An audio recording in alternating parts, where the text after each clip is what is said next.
우리는 지금까지 베드로가 참수형을 당하기 직전에 주의 천사로 인해 극적으로 구출받아서 나온 그 장면들을 자세하게 보고 있습니다.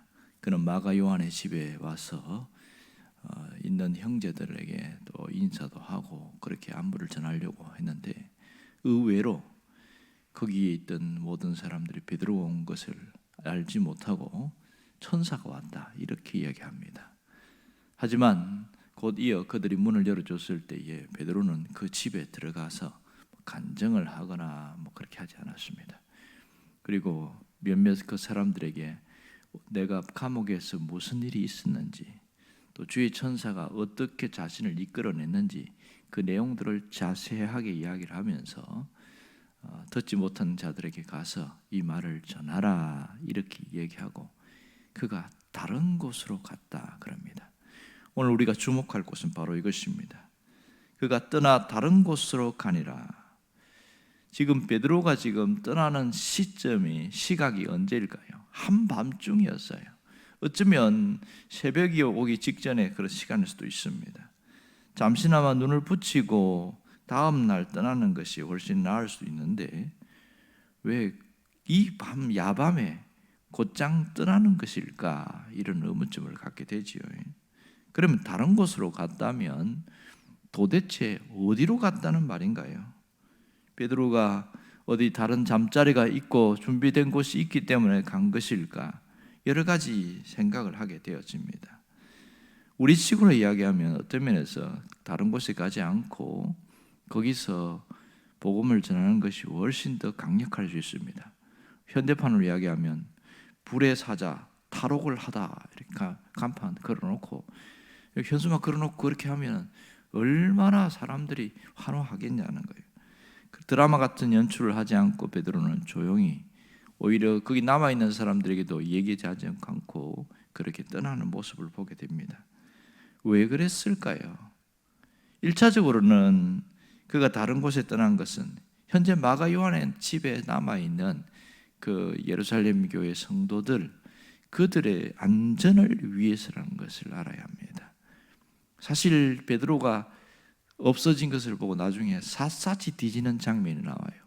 감옥에서부터 주변 마을과, 그러면 가장 가까운데 마가 요한의 집부터 먼저 뒤지지 않겠어요?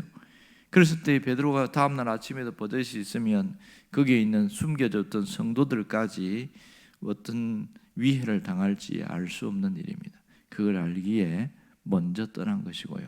2차적으로는 하나님은 이 베드로에게 기적을 경험하게 하셨지만 다시 일상으로 돌아가게 하셨다.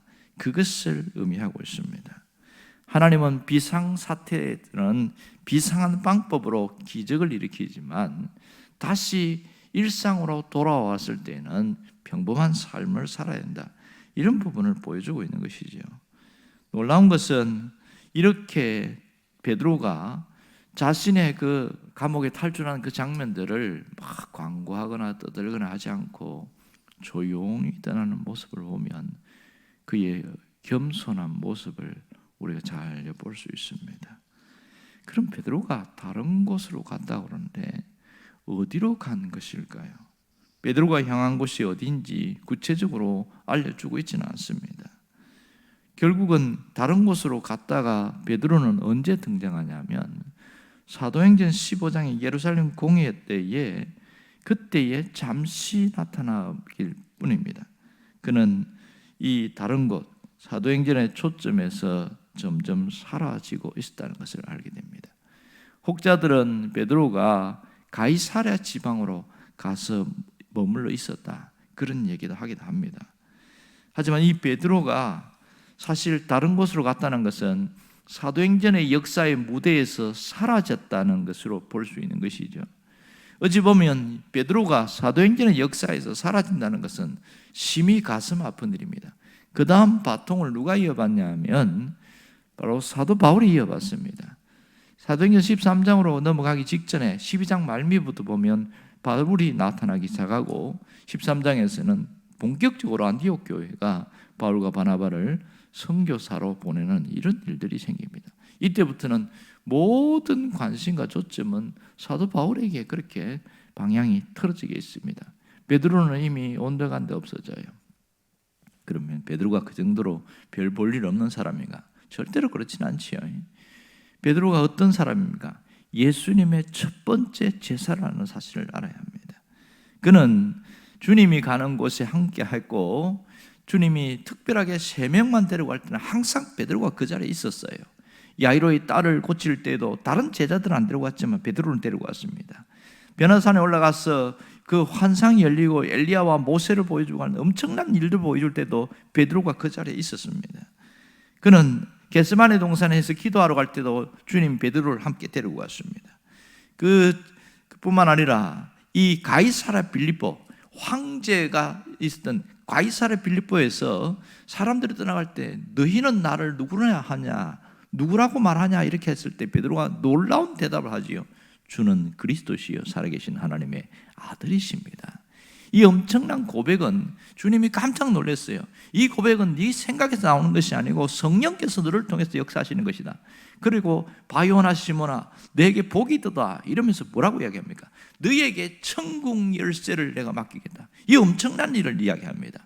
땅에서 매면 하늘에서 매일 것이고 땅에서 풀면 하늘에서 풀리는 이 엄청난 이 축복, 엄청난 그 막 찬사를 쏟아내잖아요. 이런 베드로입니다. 그리고 그가 사도행전에서도 보면 사도행전 2장 3장에서도 보면 엄청난 일을 해내지 않습니까? 한번 말씀을 전하고 복음을 전했을 때 3,000명이 회개하는 역사들이 일어나고, 또 사도행전 3장에는 그 성전 미문, 아름다운 문, 그 문 앞에서 40년 동안 이 안전병으로 살아왔던 이 그런 지체장애자가 그렇게 일어나는 엄청난 일들을 일으켰고, 그것 때문에 사도행전 4장에서 다시 감옥에 투옥되고 뭐 이런 일들이 있습니다. 그가 한 행적을 보면 큰 일을 행했습니다. 요빠에 갔을 때에도 그렇게 도르가, 에니야 뭐 이런 사람도 다시 살려내고 그 엄청난 일을 했던 베드로가 역사의 무대에서 사도행전의 초점에서 사라진다는 것은 너무나 안타까운 일인 것이죠. 그럼 베드로는 여기 대해서 땅을 치고 후회했을까요? 아니면 주님이 이끄는 대로 당당하게 가고 기쁘게 살아갔을까요? 후자가 맞겠지요. 베드로는 자신이 주님 앞에 쓰임받는 것 자체로 소중히 여겼고 내가 할 일을 할 뿐이다. 결코 후회하거나 안타까워하지 않습니다. 오늘 이 베드로는 화려한 스포트라이트보다는 주님의 생명의 역사를 일으키는 주님의 일을 하는 거기에 초점을 맞추고 살았다는 것을 우리가 주목해야 합니다. 오늘 우리에게 주시는 교훈이 무엇입니까? 주님을 위해서 살고 생명의 역사를 일으키는 그런 사람으로 살아가라는 거죠. 세상의 스포트라이트와 그 화려한 박수 갈채에 집착하는 사람은 생명의 역사를 일으킨 사람이 아닙니다.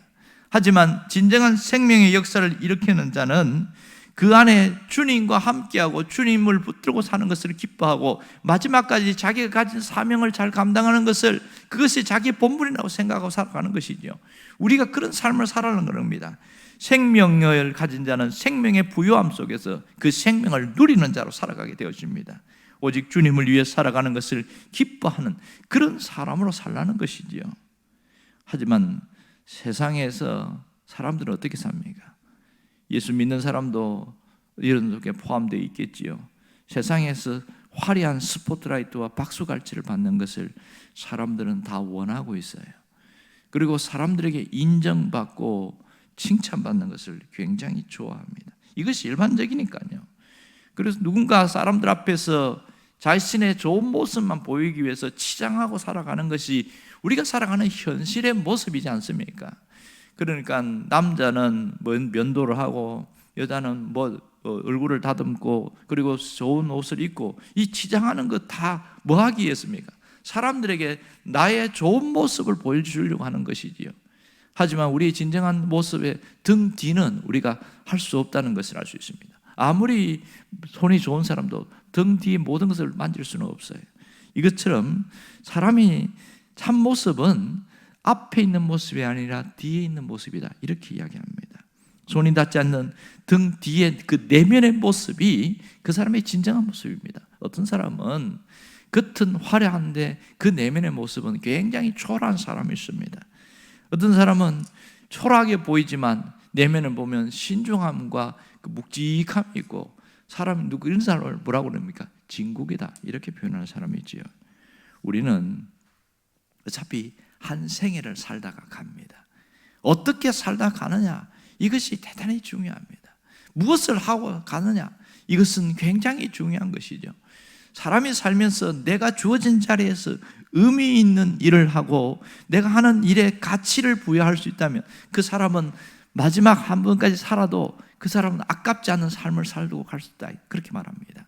사람이 얼마나 오래 살았느냐가 중요한 게 아니라 어떤 삶을 살았느냐 하는 것이 훨씬 더 중요합니다. 주님도 그걸 귀하게 여기고 있는 것이죠. 이런 면에서 베드로는 얼마나 오래 살았느냐가 아니라 어떠한 삶을 살았는가를 잘 보여주고 있습니다. 그는 사도행전의 스포트라이트가 제외된 곳으로 갔다는 것, 다른 곳으로 갔다. 지금 그 이후에 베드로는 나타나지 않습니다. 사도행전의 박수갈채를 외면한 그곳에서 멀리 떨어진 그곳에 갔지만 결코 그것에 대해서 아쉬워하지 않았습니다. 이 베드로가 나중에 어떻게 했습니까? 사도 바울이 닦아놓은 선교 그 모든 소아시아 지역을 마가와 함께 갑니다. 이 마가가, 젊은 청년의 마가가 나중에 탈락돼 가지고 오죽할 데도 없고 자기 삼촌 바나바도 일찍 죽고 그랬을 때에 이 마가를 제자로 들입니다. 그래서 마가는 이 사도 바울의 직계 제자가 됩니다. 그랬다가 그가 얼마나 높이냐면 베드로전서에 보면 내 아들이라 이렇게 아들로 삼는 그런 모습이 나타납니다. 대단하지 않습니까? 이렇게 베드로가 소아시아 지역을, 나중에 전 지역을 함께 마가와 함께 다니면서 복음을 전하고, 마지막에는 우리가 어떻게 죽은지 알잖아요. 로마의 원형 경기장에서 십자가에 거꾸로 매달려 죽었는데 그 죽음조차도 당당하게 받아들이는 거 보면 자신의 삶 자체가 주님과 함께 살고 주님을 붙들고 살고 주님을 위하여 살았던 그 아름다운 삶을 살았기에 지금도 우리가 베드로에 대해서 귀하게 생각하고 있는 겁니다. 만일 베드로가 이 사도행전의 역사의 무대에서 사라지는 것을 가슴 아파하고 내가 여기서 그래도 내가 주역인데 바울이 나타나는 것이 아니라 내가 나타낸다 이랬으면 어떻게 됐을까요? 그는 그 모습이 굉장히 초라했을 것이다, 그렇게 생각되어집니다. 하지만 그는 끝까지 주님을 붙들고 살았습니다. 우리가 한평생 살아가면서 누구를 붙들고 살아가느냐, 이것은 굉장히 중요합니다. 사실 어떤 면에서 말로는 주님 붙들고 산다고 하지만 실상은 돈을 붙들고 살고 실상은 내가 뭔가 놓지 못하는 뭔가 이것 붙들고 살아가는 경우가 굉장히 많습니다. 그것이 우리를 영원한 세계로 이끌어가지 못한다는 것을 다시 한번 깨달아야 됩니다. 나를 마지막까지 아름답게 하는 것은 주님을 위해서 살다가 간 그 생애의 발자국입니다. 오직 베드로처럼 주님을 위해서 살다가 가는 사람은 하늘에서도 빛이 나는 자, 별처럼 빛나는 자로 살아가게 된다는 사실을 알아야 합니다. 그렇다면 지금 오늘 내가 살아있는 것은, 하나님이 나를 살려주신 것은 이유가 있다는 걸 알아야 됩니다. 무엇 때문에 나를 살려줬어요? 단지 생명 좀 더 연장하라고 살려준 게 아니잖아요. 지금 내가 할 일이 무엇인가, 어떻게 살아야 하는가, 그것을 깊이 생각하고 내 삶의 방향을 다시 재조정하라는 것이지요. 혹시 다른 방향으로 틀어져 있다면 그 방향을 다시 주님께로 집중하고 주님 붙들고 살아가라는 겁니다. 주님을 위해서 살아가라는 거예요. 무엇을 하든지 주님 영광을 위해서 살아가는 그런 자가 가장 가치 있는 생애를 살아갈 것입니다. 끝까지 그분의 사랑과 생명 속에 붙들려 있는 자는 마지막까지 주님 앞에 기쁜 마음으로 갈 수 있습니다. 우리가 이러한 생애를 살아갈 수 있도록 마음에 결단하고 기도할 수 있기를 주의 이름으로 축원합니다. 기도하겠습니다.